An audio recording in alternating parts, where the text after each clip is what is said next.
Some of the new strategies they have when Dignitas takes on CLG. But first things first, we got Bjergsen at the desk. Bjergsen, Team Solomid coming out 1-1 now. Let's talk a little bit about the games before we get to the Bjergsen that is the Burger King. What was up with the games today? How'd you feel against, in the first game, and what changed to the second overall?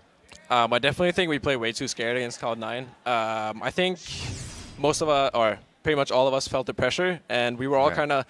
The pressure kind of enhances when they have a teamo because they're like, okay, we're kind of scared of engaging, but they also have these freaking shrooms all over the place, so we don't really know where we can go. And we were ahead at one point. I was a lot stronger than Hai at one point, but we didn't really have like the balls to really like force fights or siege towers like we should have. And we watched through the replay, and we definitely figured out what we did wrong. And we just need to have more like confidence in ourselves. Yeah, and we got a bit of time here. It'd be interesting to hear what you had to say about playing against Teemo. How are you actually supposed to lane against an AP Teemo or even play the game?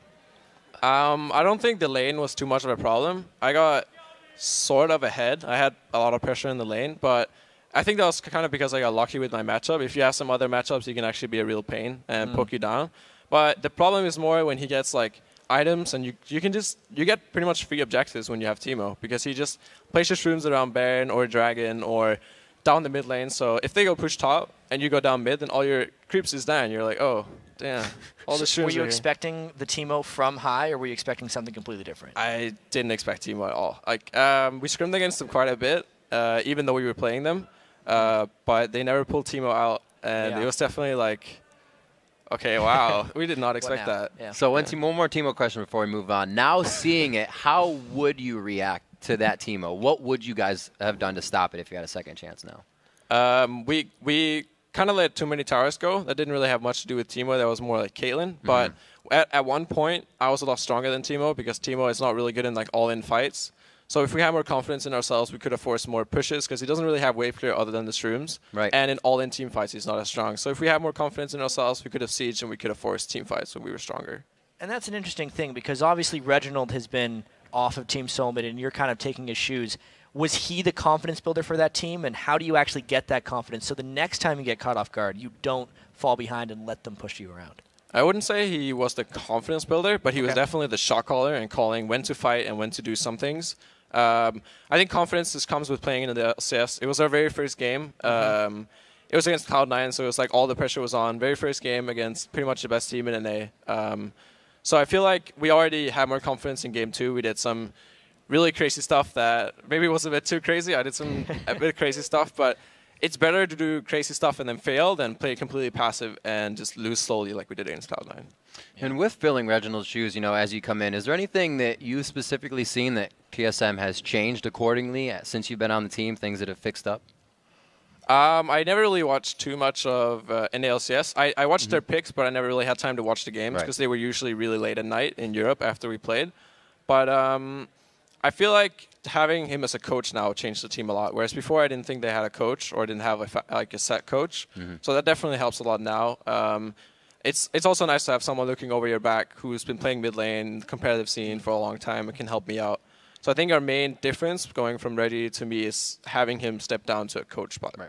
Interesting. And you guys definitely came back pretty strong against Evil Geniuses, except for this one fight that we're actually going to pull up a clip, because I want to see kind of what was going through your mind. If we can just get this clip up on the screen. You got caught out by a Threshook, and walk me through what was happening with you and the team here. Yeah, I got caught by a Threshook because I was trying to see if I could land poke or all in on Caitlyn.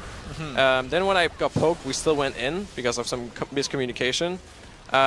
Especially just kind of died really fast, and at that point it was really hard for us to win the team fight because I was extremely chunked and I got hit by another Caitlyn ult.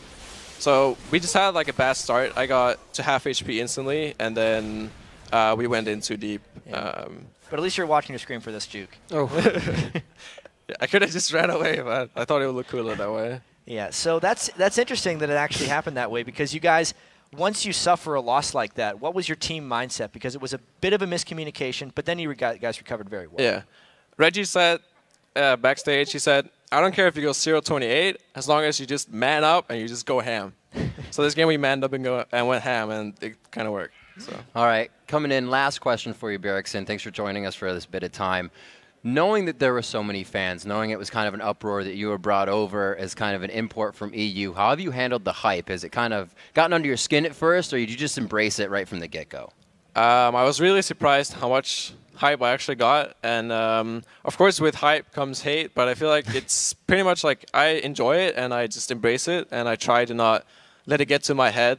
And I enjoy playing on the stage a lot more than playing online, and I just love all the fans here. All right, definitely shows. Best of luck in the rest of the season. Congratulations on the win as well. Thanks for joining us. All right, everyone, we're going to throw it across the studio to Freak and Kobe at the caster's desk for our final match, and possibly